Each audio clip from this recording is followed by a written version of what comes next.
자, 안녕하십니까. 자, 이번 강의는 페이지 258페이지 제2항 공소장 1번주의라는 말이 나옵니다. 왠지 1번 하면 기분이 나쁘긴 하지만 1번이라는 말은 한계란 뜻입니다. 그죠? 다시 말하면 공소장은 법 취지는 한 장으로 만들어라 이런 뜻이에요. 자, 이런 공소장 1번주의가 있는 이유는 뭐예요? 판사의 예단을 막기 위해서죠. 다시 말하면 자, 이런 겁니다. 판사는 재판할 때 법에 대해서는 알지만 법이 아닌 나머지 것에 대해서는 아무것도 모르는 상태에서 재판정에 들어가야 원고, 피고의 주장을 듣고 객관적으로 판단할 수가 있는 거죠. 이해되시죠? 그죠? 따라서 만약에 공소장에다가 증거, 서류, 조서 이런 게 잔뜩 들어가지고 이만큼 보내왔어요. 그래서 판사가 어떻게 해요? 재판하기 전에 그거를 꼼꼼히 읽어보게 되면 검사는 뭐라고 적어놨습니까? 이놈이 범죄자입니다. 이래서 범죄자입니다. 라는 사실을 어떻게 해요?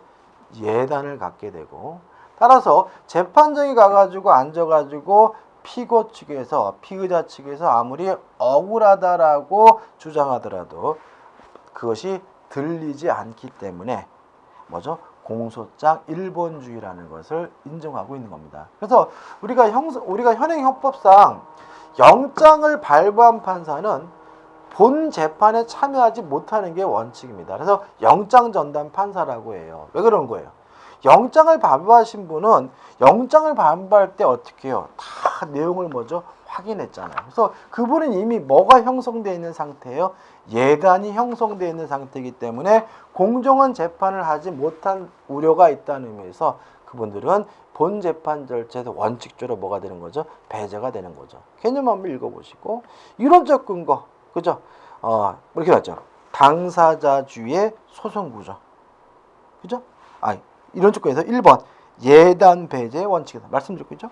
그 다음에 2번 공판중심주의다. 다시 말하면 공판중심이 뭐예요? 모든 입증과 증언과 증거는 재판정에서 이루어진다는 거죠. 만약에 공소장에다 이만큼 붙여놓으면 공판이 진행되기 전에 모든 것이 결정이 되기 때문에 공판 중심주의에 반하기 때문에 공소장 1번주의가 허용되고요. 3번 당사자주의에 충실하다. 계속 같은 말이 반복입니다.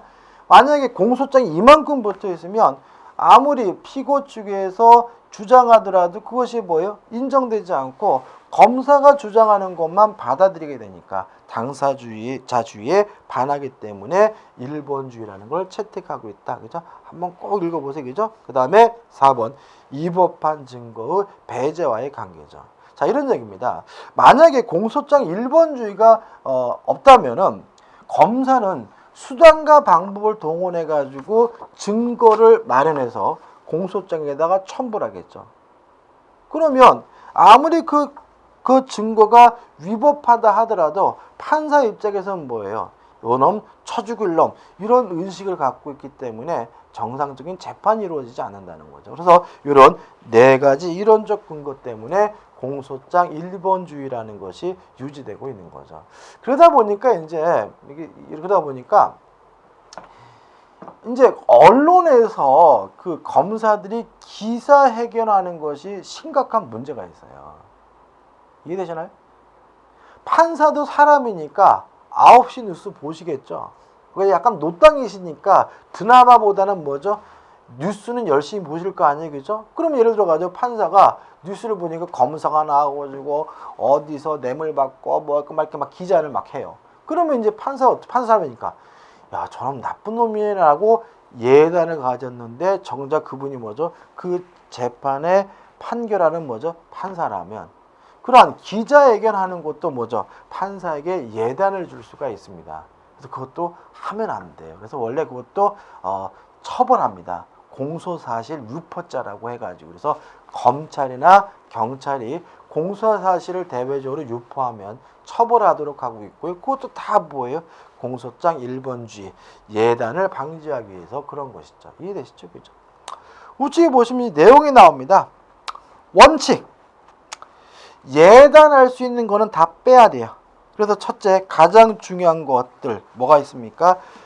조서를 뺍니다. 다시 말하면 뭐 피의자 신문조서, 그 다음에 뭐 참고인 진술조서, 참고인 진술서, 검증조서 이런 거 어떻게 해요? 공소장에다가 첨부하는 거 허용되지 않습니다. 그러면 이거 쓸모없나요? 아니죠.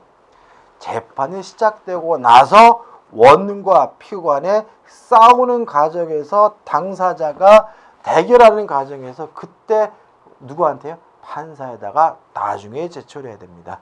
예단이 형성되면 안 되니까요.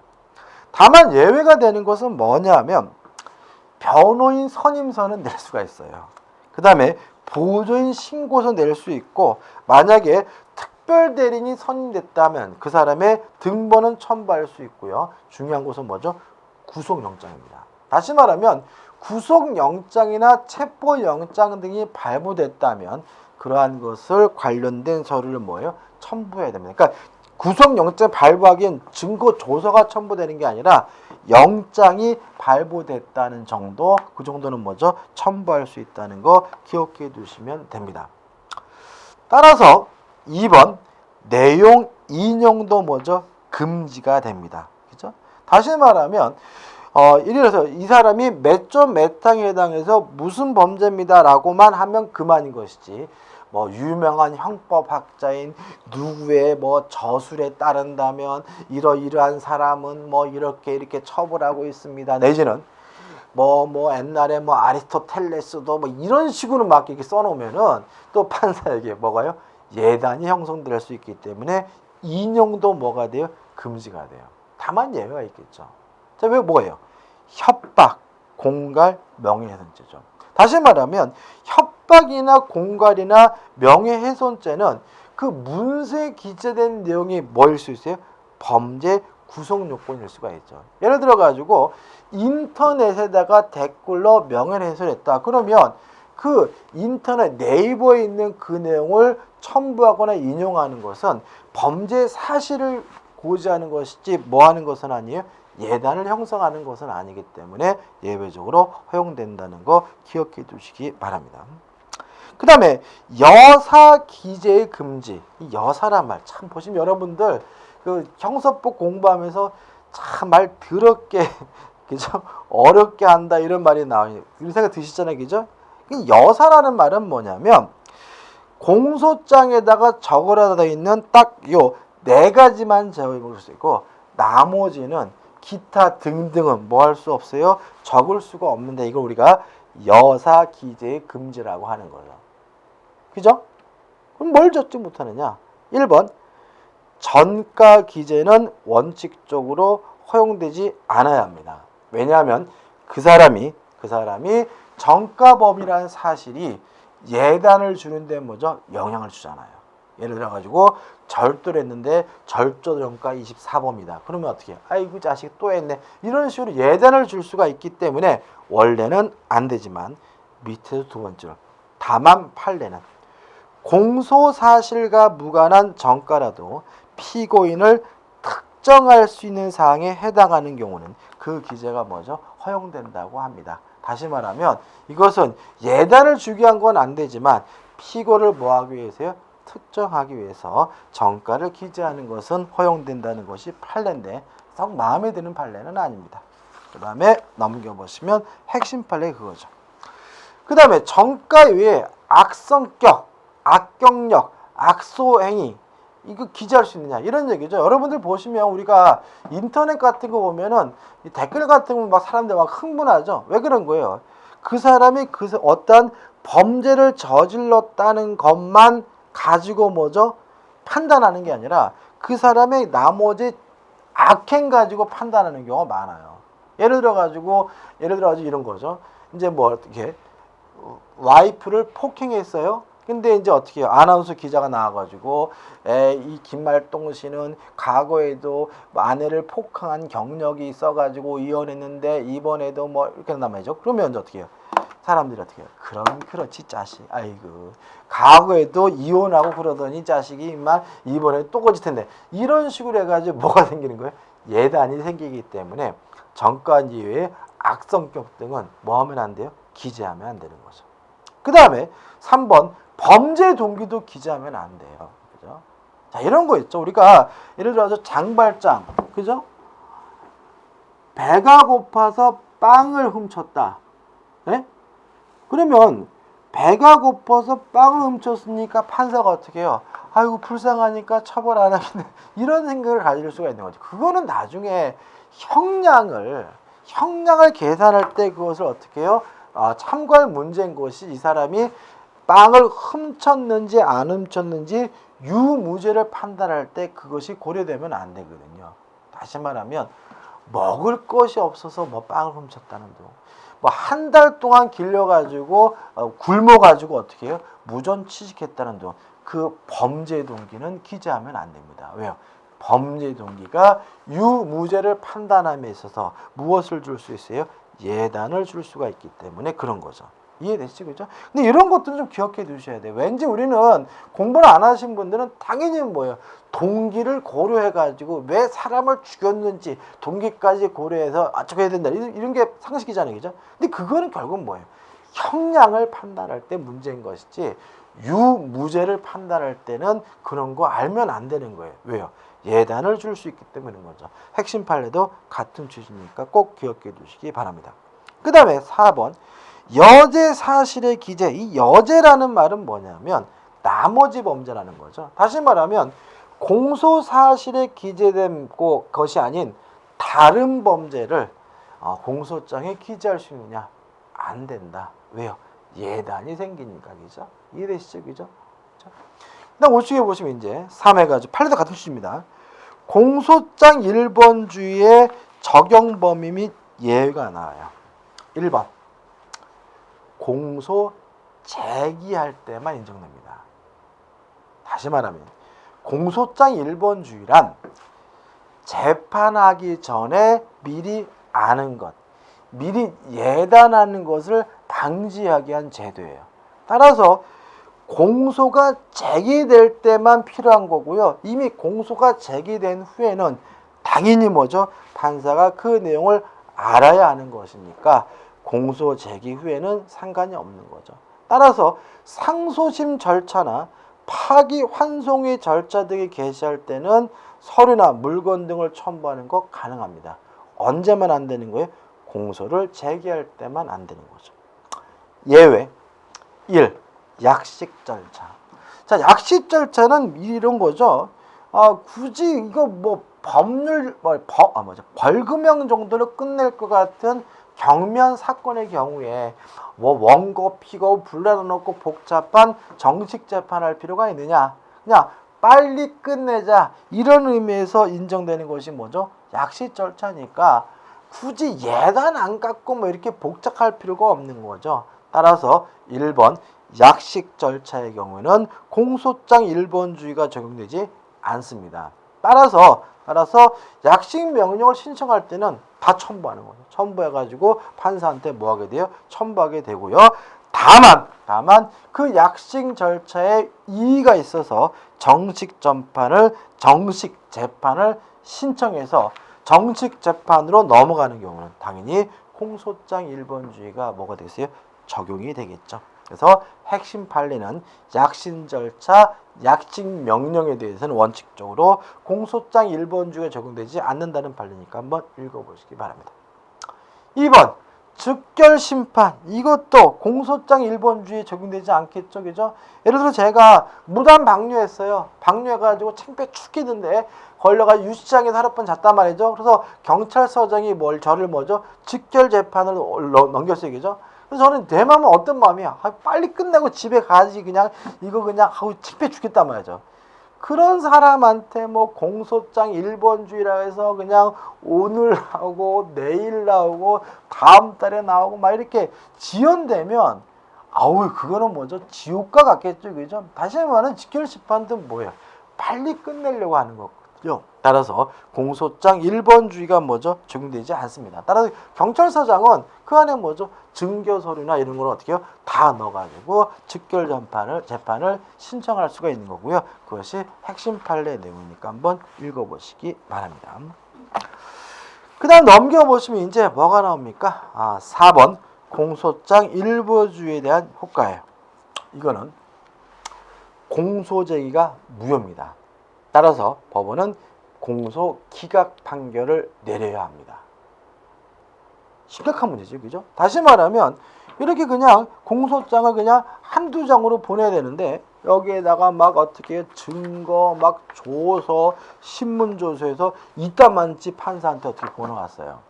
그런 거는 검사가 판사님 빨리 예단을 가지시고 이놈 꼭 처벌해 주십시오. 공정한 재판하지 마십시오. 라고 청구하는 것이니까 그것은 뭐예요? 중대한 것이기 때문에 판사는 재판하지 않고요. 바로 공소 기각 판결을 내려야 됨을 잊지 마시기 바랍니다. 판례도 굉장히 길긴 하지만 공소장 1번주 위배에 대해서 공소가 제기됐다면 법원은 뭘 해야 돼요? 공소 기각 판결을 해야 된다는 판례니까 한번 읽어보시기 바랍니다. 마지막으로 5번입니다. 자, 그럼 여기서 이제 문제가 생기죠. 공판 기일 전 증거 제출이에요. 이거 예단 갖게 되지 않나요? 다시 말하면 지금 공소장 1번 주인이 뭐냐 자꾸 이런 얘기가 나온 건 뭐예요? 판사의 예단 형성을 방지하기 위해서 인정하는 것인데 만약에 공판 기일하기 전에 이미 증거를 제출한다면 이러한 제도들은 다 뭐예요? 일종의 예단을 갖는 것이 아니냐. 요 문제에 대해서 우리 판례나 학설은 맨 밑에 보시면 이거는 뭐예요? 어쩔 수 없는 거다. 따라서 할 수 있는 거고요. 그래서 우리가 보통 공판 기일 전에 증거 제출은 재판부 수서법원이 하는 것이 아니라 수임 판사에서 다른 판사들이 하도록 하고 있는 거죠. 그래야 뭐가요? 예단이 형성되지 않은 거고요. 그뿐만 아니라 맨 밑에 보시면 공판 기일 전이 뭐냐? 1회 공판 기일 이후, 다시 말하면 1회 첫 번째 공판 기일 전까지만 증거 조사 등을 할 수 있도록 제한적으로 해석함으로써 예단을 갖는 것을 방지하려고 하고 있다는 내용이니까 한번 읽어보시면 되겠죠. 자, 우측에 이제 제4절에서 이제 검사가 드디어 공소를 제기했습니다. 자, 그럼 이제 공소가 제기되면 이제는 수사 절차는 이제 완전히 끝나게 되고 이제 뭐 들어가는 거예요? 재판 절차, 공판 절차로 넘어가게 되는 거죠. 따라서 이제는 피의자가 아니라 뭐가 돼요? 피고인이 되고요.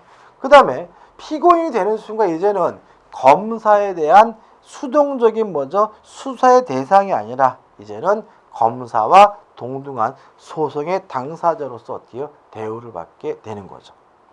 1번 공소 제기의 소송법사 교정에 효력해가지고 1. 소송에 계속해가지고 의가 나와 있는데 읽어볼까요? 검사의 공소 제기하여 피고 사건이 수서법원의 심야 재판이 되는 대상이 되는 상태를 가리켜 소송 계속이라고 합니다. 그러니까 이게 또 일종의 우리 계속이란 말은 지속된다 이런 의미가 뜻인데 법에서는 뭐예요? 소송 계속이라는 말은 뭐냐? 재판의 대상이 되는 상태를 우리가 소송 계속이라고 하는데 그러면 재판의 대상이 되는 상태가 뭐가 있느냐? 2번 해가지고 소송 계속 후 종료해가지고 첫 번째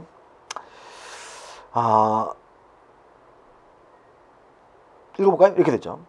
검사의 공소 제기가 실체적 형식적 소송 조건을 구비하여 수서법원이 유무죄 심체 판결을 행할 수 있는 상태의 소송 계속을 실체적 뭐라고요? 소송 계속이라고 함에 반하여. 첫 번째 나죠? 실체 소송 계속. 실체적 소송 조건이 결여되어 면소 판결을 해야 하는 경우 또는 형식적 소송 조건이 결여되어 간할 위반 판결과 공소기각 판결 등 또는 결정을 해야 하는 경우에 소송 개성을 형식적 소송 개성이라고 한다. 이해되시나요? 그죠? 다시 한번 이런 얘기죠. 자, 공소가 제기가 되면 이제 법원은 그것이 형식적으로 재판을 할 수 있는 것인지 다시 말하면 형식상의 재판을 하게 되는데 이게 뭐죠? 형식적 소송 계속이라고 하고요. 만약에 적합한 소송 제기였다면 이제는 실체적으로 유죄인지 무죄인지를 판단하게 되는데 이게 뭐죠? 실체적 소송 계속이라고 한다는 거죠. 3번 소송 계속의 법적 효과에서 1번 소송 계속의 적극적 효과 해가지고 어쩌고 저쩌고 나와 있는데, 일단 피고는 이제는 법원으로부터 심판을 받아야 되는 권리와 의무를 어떻게 해요? 갖게 되는 거죠. 여기서 조심할 것은 뭐냐면, 공소 제기가 적법하든 부적법하든 나중 문제인 것이고, 일단 소송이 계속됐으면 이제는 어떻게 해요? 피고는 당사자로서 심리에 참여할 뭘 갖게 되는 거죠? 권리와 의무를 갖게 되고요. 따라서 만약에 이러한 소송 제기가 적법 유효하다면 유죄인지 무죄인지를 선고하면 되죠. 누가요? 법원이. 만약에 공소 제기가 부적법 무효라면 면소 판결이나 기각 판결을 하면 된다는 거 기억해 두시면 되겠죠. 다시 말하면 소송 계속이 있으면 어떻게 해요? 재판을 진행하게 된다. 이런 얘기죠. 그 다음 2번 소송 계속의 소극적 효과. 1번 한 번 소송 계속됐다면 더 이상 다시 공소를 제기할 수는 없습니다. 이걸 우리가 이중 기소의 금지라고 하고요. 따라서 2번 동일 사건을 동일 법원에 이중으로 기소할 수는 없습니다. 만약에 이중으로 기소가 됐다면 법원은 공소 기각 판결을 해야 되고요.